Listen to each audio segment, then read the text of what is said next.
इस वीडियो में हम डेक्सोना टैबलेट के बारे में बात करेंगे। तो ये जो डेक्सोना टैबलेट है ये एक स्टेरॉयड ग्रुप ऑफ ड्रग्स में आता है। साथ ही साथ इसमें डेक्सामेथासोन ये कंटेन करता है 0.5 mg में, और इसका इस्तेमाल काफ़ी सारी बीमारियों को, काफ़ी सारी प्रॉब्लम्स को ट्रीट करने में किया जाता है। तो चलिए अब समझते हैं कि इसके क्या क्या यूजेस होते हैं, मतलब किन किन कंडीशंस में इस दवाई का इस्तेमाल किया जाता है, कहाँ कहाँ पे हमारे डॉक्टर्स इस दवाई को प्रिस्क्राइब करते हैं। तो कॉमनली इस दवाई का इस्तेमाल इन्फ्लेमेटरी कंडीशंस में, एलर्जिक कंडीशंस में, ऑटो इम्यून बीमारियों में और कई बार कैंसरस कंडीशंस में भी किया जाता है।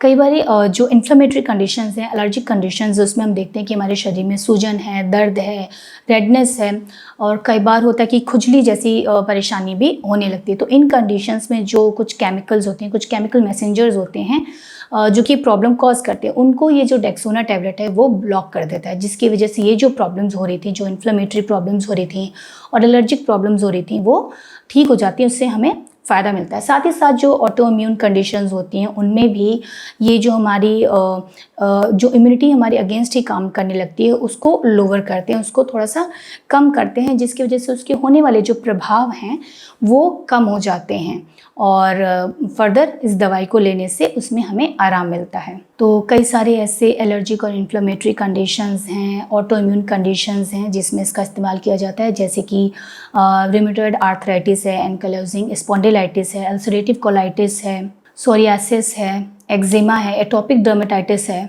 इन्फ्लेमेटरी बोवेल डिजीज़ है, और भी बहुत सारे ऐसे एलर्जिक कंडीशंस होते हैं जिसमें इसका हम इस्तेमाल कर सकते हैं और जिसमें हमारे डॉक्टर इस दवाई को प्रिस्क्राइब करते हैं। तो इस दवाई को जब हम लेते हैं तो क्या इसके कोई साइड इफ़ेक्ट्स भी होते हैं? तो कुछ एक कॉमन साइड इफ़ेक्ट्स होते हैं जो कि इस दवाई को लेने के बाद हमें हो सकते हैं। हालांकि जो भी साइड इफ़ेक्ट्स होते हैं वो कुछ टाइम में जब बॉडी इसके हिसाब से अपने को एडजस्ट कर लेती है तो वो ख़त्म हो जाते हैं, वो डिसअपीयर कर जाते हैं, लेकिन कई बार ये परसिस्ट भी करते हैं। तो ये कॉमन साइड इफ़ेक्ट्स क्या क्या हो सकते हैं?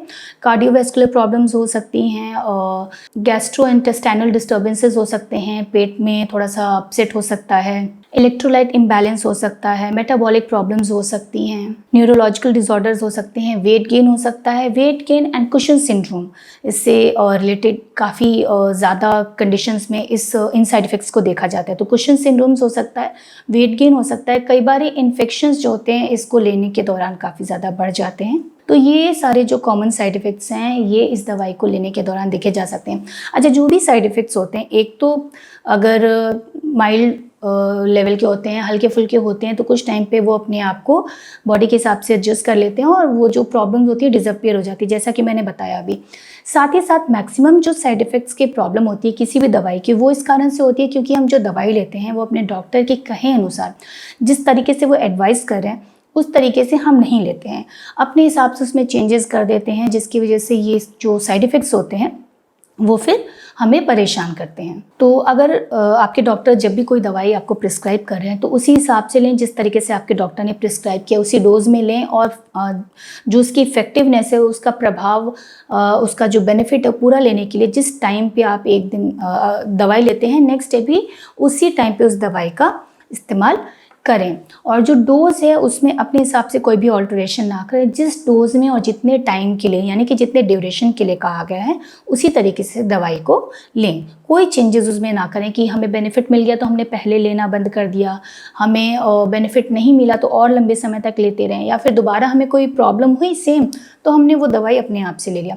ये सारी गलतियां करने से हमें बचना चाहिए। तो अगर हम इन सारी चीज़ों को फॉलो करते हैं तो जो साइड इफ़ेक्ट्स होते हैं दवाई के उससे हम काफ़ी हद तक बच सकते हैं।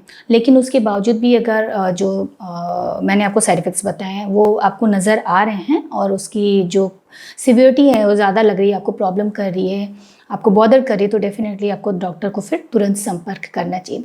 साथ ही साथ यहाँ पे एक और चीज़ है काफ़ी ज़्यादा इंपॉर्टेंट, जैसे कि मैंने अभी बताया कि साइड इफ़ेक्ट्स में इन्फेक्शंस कई बार बढ़ जाते हैं इस दवाई को लेने के साथ में। तो एक्चुअली क्या होता है कि इन्फेक्शंस वाले जो कंडीशंस होते हैं इनको और ज़्यादा ये दवाई ख़राब कर देती है। तो अगर आपको पहले से कोई इन्फेक्शन है, कोई संक्रमण है, जैसे कि बुखार है, गले में खराश है, इस तरह की कोई भी प्रॉब्लम पहले से आपको प्रेजेंट है तो आप अपने डॉक्टर को ज़रूर बताएं, ताकि इसकी वजह से इन्फेक्शंस वाली जो कंडीशन है वो और ख़राब ना हो, इन्फेक्शंस और ज़्यादा ना बढ़ जाएं। साथ ही साथ जब हम इस दवाई को लेते हैं तो कोशिश करें कि हमेशा हम कुछ खाने के बाद ही लें, मतलब खाली पेट ना लें, कुछ खाने के बाद लें, ताकि जो स्टमक अपसेट है उससे हम बच सकें। और इस दवाई को कूटने, पीसने की, क्रश करने की कोई ज़रूरत नहीं होती। इस दवाई को हम 1 ग्लास पानी के साथ एज़ इट इज़ सॉलो कर सकते हैं। अच्छा, जब हम इस दवाई को लेते हैं तो कुछ एक सेफ्टी टिप्स होते हैं जिनको हमें फॉलो करना चाहिए। जैसे कि हमें इस दवाई को अल्कोहल के साथ बिल्कुल नहीं लेना चाहिए, वो अनसेफ हो सकता है, वो फर्दर प्रॉब्लम्स कॉज कर सकता है, तो अल्कोहल का इस्तेमाल बिल्कुल ना करें। उसके अलावा अगर जो मरीज़ है वो महिला है, वो प्रेग्नेंट हैं या फिर वो ब्रेस्ट फीड करा रही हैं, तो अपने डॉक्टर को ज़रूर बताएं। उसके हिसाब से यही दवाई देनी है या कोई और देना है या फिर डोज में कोई एडजस्टमेंट्स करने हैं, वो आपके डॉक्टर डिसाइड कर पाएंगे। जो ड्राइविंग है, कोशिश करें इस दवाई को लेने के बाद ड्राइविंग अवॉइड करें। साथ ही साथ अगर किडनी या लिवर से रिलेटेड कोई प्रॉब्लम है आपको पहले से नोन, स्पेशली किडनी रिलेटेड, तो ज़रूर अपने डॉक्टर को बताएं, क्योंकि कई बार किडनी प्रॉब्लम्स में ये जो दवाई है आपके किडनी पे ओवरलोड उसको कर सकती है, लोड ज़्यादा कर सकती है, तो उसी हिसाब से डोज का एडजस्टमेंट किया जाता है। तो अपने कोई भी अगर किडनी रिलेटेड प्रॉब्लम है तो अपने डॉक्टर को ज़रूर इन्फॉर्म करें। उसके अलावा अगर आप पहले से कोई और दवाइयाँ ले रहे हैं, कोई और बीमारी है जिसका ट्रीटमेंट चल रहा है उसके लिए आप दवाई ले रहे हैं, या फिर कोई और दवाइयाँ जो कि ओवर द काउंटर दवाइयाँ हैं, कोई आयुर्वेदिक प्रोडक्ट आप यूज़ कर रहे हैं, कोई और हर्बल प्रोडक्ट आप यूज़ कर रहे हैं, तो इसके बारे में अपने डॉक्टर को ज़रूर इन्फॉर्म करें। क्योंकि इसकी वजह से क्या होता है, आप पहले से किसी बीमारी के लिए ट्रीटमेंट ले रहे हैं, जिसके लिए दवाई ले रहे हैं, या फिर कोई और भी प्रोडक्ट आप ले रहे हैं, आपके डॉक्टर को नहीं पता होता है, वो आपको कोई दवाई प्रिस्क्राइब करते हैं और जो पहले से आप दवाई ले रहे हैं उसके साथ उसका इंटरेक्शन होता है, जो कि फर्दर आपके शरीर पे हार्मफुल इफेक्ट्स डाल सकता है। फॉर एग्जांपल एम्फोटेरेसिन बी है, एस्पिरिन है, इस तरह की जो दवाइयाँ होती हैं, अगर हम इसको डेक्सोना टैबलेट के साथ लेते हैं तो फर्दर ये हार्मफुल इफेक्ट्स हमारे शरीर पे डाल सकता है। तो जैसा कि मैंने बताया, एस्पिरिन है, एम्फोटेरेसिन बी है, एम्लोडिपिन है, कार्बोज है, ये सारे जो कॉमन ये कॉमन मेडिसिन है जिनके साथ इनका ड्रग इंटरेक्शन इस टैबलेट का हो सकता है। तो कुछ भी ऐसी आप दवाई लेते हैं तो अपने डॉक्टर को आप ज़रूर इन्फॉर्म करें। अब अगर हम इसके प्राइस रेंज की बात करें तो इसका जो प्राइस होता है ये 6 रुपये 72 पैसे यानी कि 6 रुपये 72 पैसे हैं। उसके अलावा मार्केट में अलग अलग ब्रांड से सेम कॉम्पोजिशन के साथ और भी कई सारी दवाइयाँ होती हैं जो कि कॉमनली अलग अलग नामों से मिलती हैं। अगर हम इसके कॉमन सब्स्टिट्यूट्स की बात करें तो उनके नाम हैं डेमिसोन है, यूरिडेक्स है, डेक्डेन है और डेक्सेजी है। तो ये कॉमन सब्स्टिट्यूट्स हैं सब कुछ इसके, जो कि डेक्सोना के जो डेक्सोना नाम है उसके जगह सेम कॉम्पोजिशन में ये सेम कॉमन सब्स्टिट्यूट्स को भी यूज़ किया जा सकता है। तो ये हमने बात किया जो डेक्सोना टैबलेट है उसके बारे में, उससे जुड़ी जो बेसिक जानकारियाँ हैं वो मैंने आपके साथ शेयर की। इससे जुड़े और भी आपको कोई जानकारी चाहिए तो कमेंट बॉक्स में जाके हमें ज़रूर बताएं।